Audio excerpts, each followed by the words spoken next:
السلام علیکم ورحمۃ اللہ وبرکاتہ۔ محترم ناظرین کرام، پیغام یوٹیوب چینل کے خصوصی پیشکش پیام صبح میں آپ کا خیر مقدم ہے۔ اعوذ باللہ من الشیطان الرجیم، بسم اللہ الرحمن الرحیم۔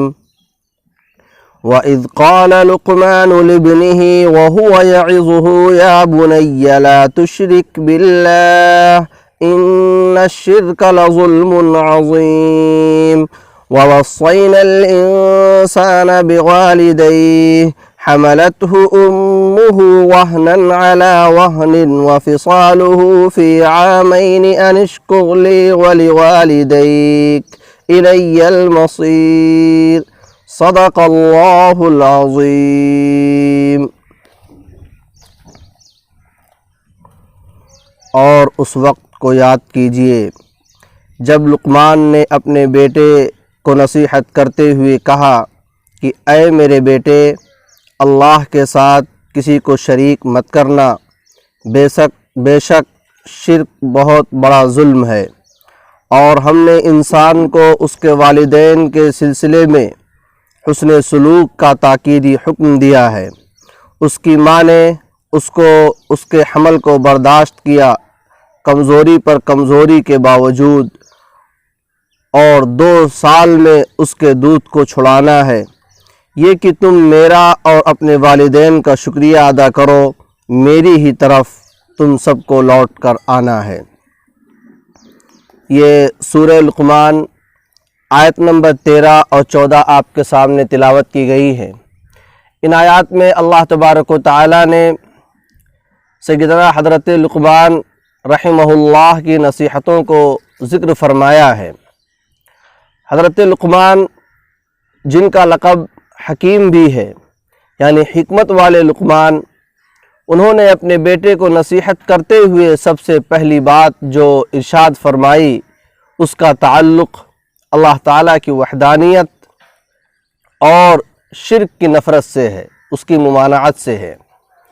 اس لیے کہ کوئی بھی انسان کتنا ہی بڑا اپنے آپ کو کیوں نہ سمجھے، لیکن جب تک وہ اللہ کی وحدانیت کا قائل نہ ہو، شرک سے پرہیز نہ کرتا ہو، تو وہ اللہ کی نگاہوں میں حکمت والا اور عقل مند نہیں ہو سکتا ہے۔ کیونکہ شرک ایک ایسا جرم ہے اللہ تعالیٰ کی نگاہوں میں، جس کے بارے میں اللہ تعالیٰ نے ارشاد فرمایا کہ جو لوگ بھی شرک کریں گے ان کے لیے بخشش نہیں ہے۔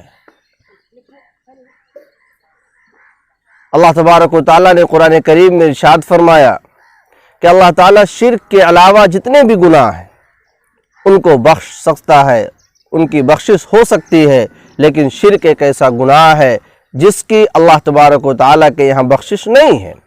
اور اس کی بالکل واضح سی وجہ ہے کہ شرک در حقیقت اس کائنات کو بنانے والے خدا اور رب کی ذات یا صفات میں کسی اور کو شریک ٹھہرانا ہے، اور شرکت ایک معمولی انسان بھی اپنے ذات یا صفت میں گوارا نہیں کرتا ہے۔ کوئی بھی انسان جو کسی کام کو انجام دے، اگر دوسرے لوگ اس کام کا کریڈٹ اور دوسرے لوگ اس کام کا جو سہرا ہے دوسرے کے سر پر باندھیں تو کام کرنے والے کو دلی تکلیف ہوتی ہے۔ اب ظاہر اللہ تبارک و تعالیٰ نے اس پوری دنیا کے نظام کو بنایا بھی ہے اور چلا بھی رہے ہیں۔ اللہ تبارک و تعالیٰ نے انسانوں کو پیدا کیا، ان کی زندگی کے اسباب کو مہیا کیا، چاند، سورج، ستارے، زمین، ہوائیں اور سمندر، پہاڑ، یہ ساری کی ساری چیزیں اللہ تبارک و تعالیٰ کی بنائی ہوئی ہیں۔ خود انسان کا مکمل وجود اور اس کے جسم کا ایک ایک جز اللہ تبارک و تعالیٰ کے نظام کا ایک حصہ ہے۔ ایسے رب کو اگر کوئی آدمی تنہا نہ تسلیم کرے اور یہ کہے کہ اس تمام کاریگری میں کسی اور کا بھی حصہ ہے، ظاہر ہے اللہ تبارک و تعالیٰ کے غضب ہی کا مستحق ہوگا۔ تو انہوں نے اپنے بیٹے کو نصیحت کرتے ہوئے سب سے پہلی بات یہی کی، لا تشرک باللہ، اللہ کے ساتھ کسی کو شریک نہ ٹھہرانا، کہ کیوں؟ ان الشرک لظلم عظیم، اس لیے کہ شرک ایک بڑا ظلم ہے۔ علامہ ابن کثیر رحمہ اللہ نے امام بخاری رحمہ اللہ کے حوالے سے ایک حدیث نقل فرمائی ہے اس آیت کی تشریح میں کہ اللہ تبارک و تعالیٰ نے جب سورہ انعام کی ایک آیت نازل فرمائی، آیت نمبر 82، جس کا مفہوم یہ ہے کہ وہ لوگ جو ایمان لے کر کے آئے وَلَمْ يَلْبِسُوا إِيمَانَهُمْ بِظُلْمٍ، اور اپنے ایمان کو ظلم کے ساتھ ملایا نہیں، ایمان اور ظلم کی آمیزش خلط ملط نہیں کیا، تو یہ وہ لوگ ہیں جن کے لیے قیامت کے دن امن ہوگا۔ جب ساری دنیا پریشان ہوگی تو ان کے لیے امن رہے گا، آرام رہے گا، اور یہی لوگ راہ راست پر ہیں۔ جب یہ آیت نازل ہوئی تو اس میں ایک لفظ ظلم کا استعمال کیا گیا کہ ایمان کے ساتھ اگر ظلم ہے تو پھر امن نہیں ہے، ہدایت نہیں ہے۔ ہدایت کے لیے شرط یہ ہے کہ ایمان کے ساتھ ظلم نہ ہو، اور ظلم کہتے ہیں ہر وہ کام جو غیر محل میں ہو، جہاں کرنا چاہیے وہاں نہیں کیا، جہاں نہیں کرنا چاہیے وہاں کر لیا۔ ظلم کا لفظ تمام برائیوں کو کہیں نہ کہیں شامل ہے، تو اس پر صحابہ کرام رضوان اللہ تعالی علیہم اجمعین کو حیرانی ہوئی، اور وہ کہنے لگے یا رسول اللہ، ہم میں سے کون ہے جو ظلم نہیں کرتا؟ یعنی ہم میں سے کون ایسا ہے جس سے کوئی گناہ سرزد نہیں ہو سکتا ہے، جس سے کوئی ایسا کام جو بے موقع نہیں ہو سکتا ہے؟ ظاہر سی بات ہے ہم سب انسان ہیں اور یہ گناہ سرزد ہو سکتا ہے، تو ہمارا ایمان تو خطرے میں پڑ گیا۔ اللہ کے رسول صلی اللہ علیہ وسلم نے تسلی دیتے ہوئے ارشاد فرمایا کہ اس آیت قرآنیہ میں الذین آمنوا ولم یلبسوا ایمانہم بظلم سے مراد شرک ہے۔ اللہ کے رسول نے فرمایا، قرآن کریم میں کہا گیا ان الشرک لظلم عظیم، تو یہاں ظلم سے مراد شرک ہے، اور شرک کو قرآن کریم نے ظلم عظیم کہا ہے، بڑا ظلم کا، اس لیے کہ اس سے بڑا ظلم کیا ہوگا کہ جس ذات نے انسان کو بنایا ہے اور ساری نعمتوں سے نوازا ہے، ساری سہولیات سے نوازا ہے، انسان اس ذات کے ساتھ، اس کے صفات کے ساتھ کسی اور کو بھی اس کا حصہ دار ٹھہرائے۔ اسی لیے لقمان حکیم نے اپنے بیٹے کو نصیحت کرتے ہوئے سب سے پہلے کہا ان الشرک لظلم عظیم، یعنی توحید کی تعلیم دی۔ توحید کے بعد بیچ میں اللہ تبارک و تعالیٰ نے ایک حکم کو بیان فرمایا۔ بعض حضرات فرماتے ہیں کہ یہ بھی نصیحت ہی کا حصہ ہے، انداز بدل گیا۔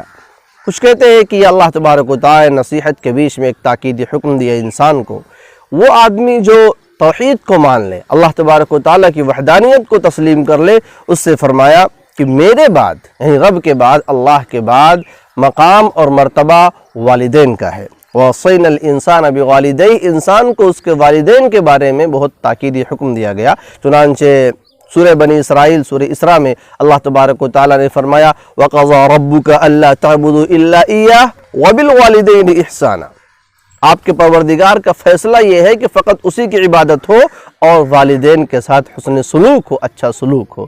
قرآن کریم میں کئی مقام پر اللہ تبارک و تعالیٰ نے اپنی عبادت، الوہیت اور توحید کے ساتھ ساتھ والدین کے ساتھ حسن سلوک کو جمع کیا ہے، اس لیے کہ اسباب کی اس دنیا میں آنے کا بنیادی جو سبب ہے وہ والدین ہیں۔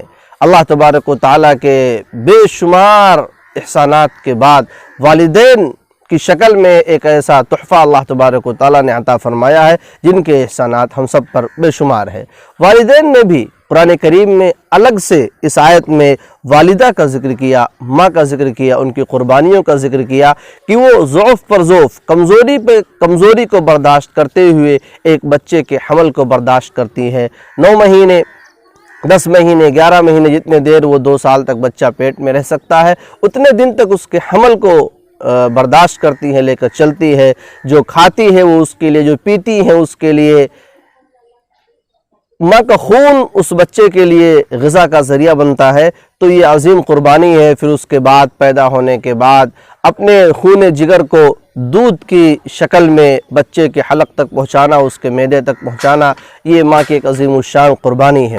اگر ماں کی کوئی قربانی نہ ہو، صرف یہی ایک لمحہ جس وقت ماں اپنے بچے کو جنم دیتی ہے، اس وقت جو تکلیف ہوتی ہے، جس مرحلے سے ایک ماں گزرتی ہے، وہ انتہائی تکلیف دہ مرحلہ ہوتا ہے۔ کہیں نہ کہیں ایک ماں موت سے پنجہ آزمائی کر کے ایک زندگی کو جنم دیتی ہے۔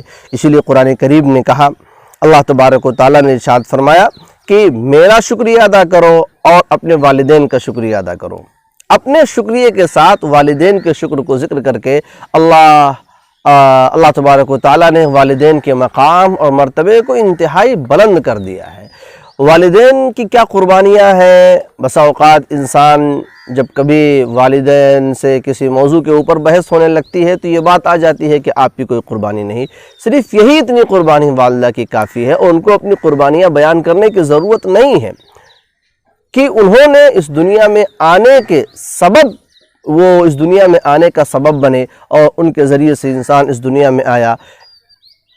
کبھی بھی انسان کو اپنی نوجوانی میں، اپنی جوانی میں، اپنے دولت یا اپنے عہدے کی وجہ سے اس غرور یا اس انا میں نہیں آنا چاہیے کہ وہ والدین کے عزت و احترام کو پامال کرے اور ان کے تکلیف کا ذریعہ بنے، کیونکہ اللہ تبارک و تعالیٰ نے صاف اعلان کر دیا ہے کہ اگر والدین کی شان میں گستاخی ہوگی یا والدین کے ساتھ رویہ صحیح نہیں رہے گا تو یاد رکھیے گا ایک دن لوٹ کر کے میرے پاس ہی آنا ہے، الی المصیر، اور یہاں جب لوٹ کر کے آئیں گے تو پھر اللہ تبارک و تعالیٰ اپنے نظام کے تحت حساب و کتاب لیں گے۔ وہاں نہ تو کسی کی چرب زبانی چلے گی اور نہ ہی کوئی بیجا شفاعت چلے گی۔ اللہ تعالیٰ سے دعا ہے کہ رب ذوالجلال ہم سب کو شرک جیسے گھناؤنے جرم سے محفوظ فرمائے اور توحید کے اوپر قائم و دائم رکھے، اسی پر موت نصیب فرمائے اور والدین کی قدردانی کی توفیق عطا فرمائے۔ آمین۔ والسلام علیکم ورحمۃ اللہ وبرکاتہ۔